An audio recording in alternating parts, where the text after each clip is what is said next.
திருச்சியில் வந்து காவிரி கரைக்கும் பக்கத்தில் ம். ஓயாம சுடுகாடுன்னு சொல்லி அங்கே ஒன்று இருக்குது. ஓகே. ஓயாமரி சுடுகாடு. சுடுகாடுன்னு அங்கே.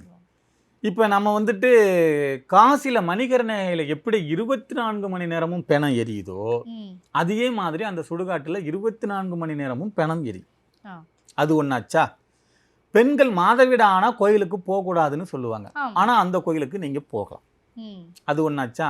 ரெண்டாவது, காவிரியினுடைய கரையில் அந்த கோவில் இருக்கு. ஓகே. அங்கே பைரவர் இருக்கார். இன்னும் சில உக்கிரமான தெய்வங்கள்லாம் அங்கே இருக்கு. ம். இந்த பில்லி சூனியத்தால் பாதிக்கப்பட்டவங்க, இல்லை வேற வேற மாதிரியான பிளாக் மேஜிக் மாந்திரிகத்தால் பாதிக்கப்பட்டவங்க, மாந்திரிகரை சந்தித்து செலவு பண்ண முடியாதுன்னு நினைக்கிற நீங்கள், வேற ஏதேனும் பரிகாரங்கள் பண்ண முடியாதுன்னு நினைக்கிற நீங்கள், அந்த கோவிலில் போய் முதல்ல என்ன பண்ணணும்னா அந்த காவிரி ஆற்றுல குளிக்கணும். ம். காவிரி ஆற்றுல குளிச்சுட்டு அந்த பைரவரை வழிபடணும்.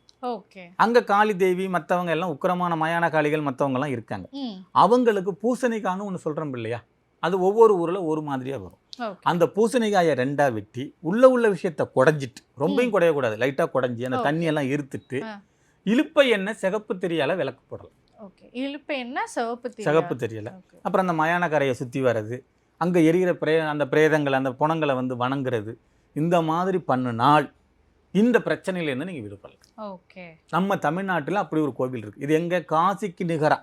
ம். அந்த காசியில் இருக்கிற மணிகரணையில் மட்டும்தான் அந்த 24 மணி நேரமும் பிணம் எரி.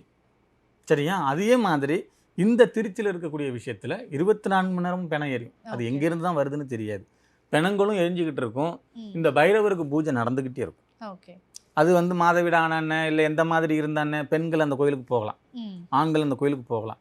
காவிரியில் குளிக்கிறது இன்னும் விசேஷம். ஓகே. கடலுக்கு குளிச்சதுக்கு நிகர். இது எந்த நாள்ல பண்ணணும் அப்படிங்கிறது ஏதாவது ஸ்பெசிஃபிக்கா? அந்த மாதிரி எதுவும் கிடையாது. உங்களுக்கு எப்போ சௌகரியமோ நீங்கள் அப்போ போகலாம். அது வெள்ளிக்கிழமை தான் போகணும், வியாழக்கிழமை தான் போகணும் அப்படின்னலாம் ஒன்றும் கிடையாது.